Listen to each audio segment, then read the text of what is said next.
Mga master, yan yung Taal mga master. Tahimik sa ngayon mga master.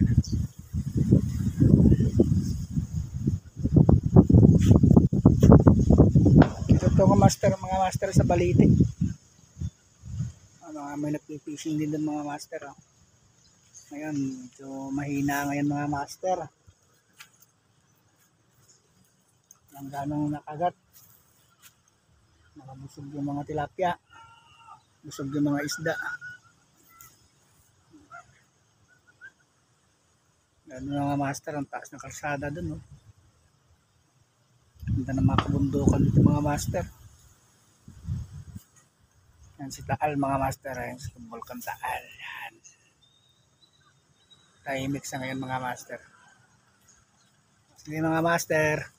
Lipat mo tayo mga pwesto mga master. Medyo mahina yung ating pwesto dito ngayon.